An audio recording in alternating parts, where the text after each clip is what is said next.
വ്യവസായ മന്ത്രി പി.കെ. കുഞ്ഞാലിക്കുട്ടിയുടെ അഭിനന്ദിക്കേണ്ട ഒരു ഇടപെടൽ വന്നിട്ടുണ്ട്. നമ്മൾ പറയാറുള്ളത് പോലെ രാഷ്ട്രീയം മാറ്റിവെച്ച് നല്ലത് ചെയ്താൽ നല്ലതെന്ന് തന്നെ പറയണം. ഈ അടുത്ത ദിവസമാണ് കോറോ ഹെൽത്ത് എന്ന സ്ഥാപനത്തിൽ നിന്ന് ഒറ്റയടിക്ക് 500ഓളം ജീവനക്കാരെ പിരിച്ചുവിട്ടത്. സ്വാഭാവികമായിട്ടും 500 കുടുംബങ്ങളെ ബാധിക്കുന്ന പ്രശ്നമാണ്.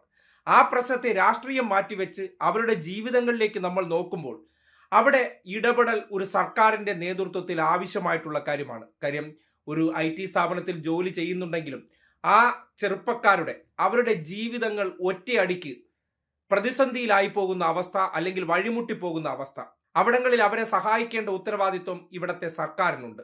ആ നിലയ്ക്ക് കുഞ്ഞാലിക്കുട്ടി എന്ന വ്യവസായ മന്ത്രി നടത്തിയ ഈ ഇടപെടൽ അത് ശ്ലാഘനീയമാണ്. കോറോ ഹെൽത്ത് നിന്ന് ആവുന്നത്ര ആളുകളെ ജിടെക്കിലെ കമ്പനീസ് എടുക്കും, അബ്സോർബ് ചെയ്യും. ഒരു ടെക്നോളജിക്കൽ ചേഞ്ച് അല്ലെങ്കിൽ മാറ്റങ്ങൾ വരുമ്പോൾ പ്രോബ്ലംസ് വരും കമ്പനികൾക്ക്. പക്ഷേ അതൊരു സ്ട്രെങ്തായി എടുത്ത് അങ്ങോട്ടും ഇങ്ങോട്ടും ഷെയർ ചെയ്ത് നാളെ കൂടുതൽ ഓപ്പർച്യൂണിറ്റീസ് ഉണ്ടാക്കാൻ വേണ്ടി ശ്രമിക്കുന്ന ഒരു കൾച്ചർ കേരളത്തിലുണ്ട് എന്ന ഒരു മെസ്സേജ് പോകുന്നത് വളരെ ഇമ്പോർട്ടൻ്റ്. കുറ്റപ്പെടുത്തുമ്പോൾ തന്നെ നല്ലതിനെ നല്ലതെന്ന് തന്നെ ചൂണ്ടിക്കാട്ടണം. കാര്യം ഏകപക്ഷീയമാകരുതല്ലോ. കുറ്റം പറയുന്നവർക്ക് നല്ലത് കണ്ടാൽ പറയുന്നില്ലെങ്കിൽ പിന്നെ കുറ്റം പറയാൻ യോഗ്യതയില്ലാത്തൊരവസ്ഥ വരും. അതുകൊണ്ട് തന്നെയാണ് കോറോ ഹെൽത്തിലെ ആ ജീവനക്കാർക്ക് ജിടെക് എന്ന സ്ഥാപനത്തിലേക്ക് ആ കമ്പനി അധികൃതരുമായി സംസാരിച്ച് അതിൽ പിരിച്ചുവിടപ്പെട്ട കുറേയേറെ പേരെ അക്കോമഡേറ്റ് ചെയ്യാൻ തീരുമാനമെടുക്കുമ്പോൾ നമ്മൾ ചിന്തിക്കേണ്ടത് ഒരു മാനുഷികതയുടെ ഇടപെടലാണ്. ആ ജോലി നഷ്ടപ്പെട്ടു പോയ ചെറുപ്പക്കാർക്ക് രാഷ്ട്രീയം ഉണ്ടായിരിക്കില്ല. ചിലപ്പോൾ രാഷ്ട്രീയം എന്നാൽ പുച്ഛമായിരിക്കും. പക്ഷേ ഈ സന്ദർഭത്തിൽ അവർ മനസ്സിലാക്കേണ്ട ഒരു കാര്യമുണ്ട്.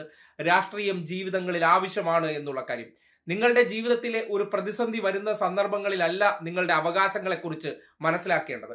ആ നിലയ്ക്ക് രാഷ്ട്രീയപരമായിട്ടുള്ള ഇടപെടലിലൂടെ ഒറ്റയടിക്ക് ഒരു മുന്നറിയിപ്പുമില്ലാതെ തൊഴിലാളികളുടെ മുഴുവൻ അവകാശങ്ങളും റദ്ദാക്കിക്കൊണ്ട് കാറ്റിൽ പറത്തിക്കൊണ്ട് ഒരു തീരുമാനമെടുത്ത് ആ ചെറുപ്പക്കാരുടെ ജീവിതങ്ങൾ ഇരുട്ടിലേക്ക് തള്ളിവിടുമ്പോൾ ബന്ധപ്പെട്ടവർ എന്ത് ചെയ്യുന്നു എന്നുള്ളതൊരു പ്രസക്തമായ ചോദ്യമാണ്. കാര്യം ഇന്നലകളിൽ വാങ്ങിക്കൊണ്ടിരുന്ന ശമ്പളങ്ങൾ അത് അതേപടി ബാങ്ക് അക്കൗണ്ടിലായിരിക്കില്ല. ചിലർക്ക് വീട് വാടക കൊടുക്കാനുണ്ടാകും, ചിലർക്ക് ബാങ്ക് ബാധ്യതകൾ അടയ്ക്കാനുണ്ടാകും, വണ്ടികളുടെ ഇൻഷുറൻസ് കൊടുക്കാനുണ്ടാകും, വീട്ടുചെലവുണ്ടാകും, കറണ്ട് ബില്ല് അടയ്ക്കാനുണ്ടാകും. അങ്ങനെ ആ തുക എന്ന് പറയുന്നത് അവരെ സംബന്ധിക്കുന്നിടത്തോളം എണ്ണിച്ചുട്ട അപ്പം പോലെയാണ്.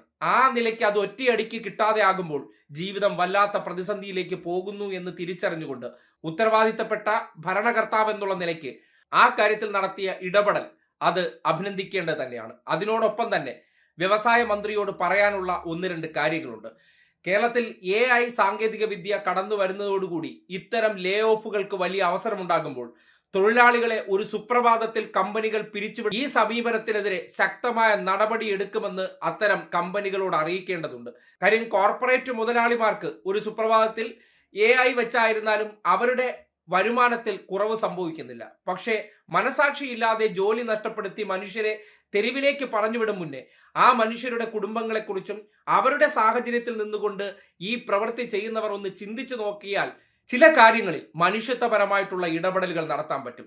അതുകൊണ്ട് അവരുടെ അവകാശങ്ങൾ, തൊഴിൽ നഷ്ടപ്പെടുന്നു എന്ന് കരുതിക്കൊണ്ട് 2 മാസത്തേക്കെങ്കിലും പിടിച്ചു നിൽക്കാനുള്ള ഒരു ആനുകൂല്യം അവർക്ക് കൊടുക്കാനോ, അവർക്ക് മറ്റ് ജോലി തേടാൻ ഒരു നോട്ടീസ് പീരീഡ് കൊടുക്കുകയോ, അല്ലെങ്കിൽ ഇപ്പോൾ കോറോ ഹെൽത്ത് ചെയ്തതുപോലെ കേരളത്തിൽ പിരിച്ചുവിട്ടിട്ട് മറ്റ് സംസ്ഥാനങ്ങളിൽ പോയി അവർ ഹയർ ചെയ്യുന്നുണ്ടെങ്കിൽ ഈ നാട്ടിലെ ജീവനക്കാർക്ക്, അതായത് കേരളത്തിലെ ജീവനക്കാർക്ക് അവർ പുതുതായി തുടങ്ങുന്ന ഇടത്തേക്ക് ജോലി ചെയ്യാൻ പറ്റുമെങ്കിൽ ആ അവസരം ഉറപ്പാക്കിയിട്ട് വേണം ബാക്കിയുള്ള നിയമനങ്ങൾ നടത്തേണ്ടത് എന്ന് സംബന്ധിച്ചൊക്കെ കർശനമായിട്ടുള്ള ചില നിർദ്ദേശങ്ങൾ കമ്പനികൾക്ക് കൊടുക്കേണ്ടതാണ്. അല്ലെങ്കിൽ ഇത്തരം ലേ ഓഫുകൾ ഉണ്ടായിക്കഴിഞ്ഞാൽ നമ്മുടെ നാട്ടിൽ നിൽക്കുന്ന ചെറുപ്പക്കാർ ഒന്നടങ്കം തൊഴിലില്ലാത്ത അവസ്ഥയിലേക്ക് പോയാൽ അത്രയും കുടുംബങ്ങൾ നേരിടാൻ പോകുന്ന പ്രതിസന്ധി അത് ചിന്തിക്കുന്നതിനേക്കാൾ അപ്പുറമാകും. അതുകൊണ്ട് അത്തരം കാര്യങ്ങളിൽ കേരളത്തിൽ പ്രവർത്തിക്കുന്ന IT സ്ഥാപനങ്ങളുമായി ബന്ധപ്പെട്ട് ദീർഘവീക്ഷണത്തോടെയുള്ള ചില ഇടപെടലുകൾ നടത്തണമെന്നൊരു അഭ്യർത്ഥന കൂടി മുന്നോട്ട് വയ്ക്കുകയാണ്.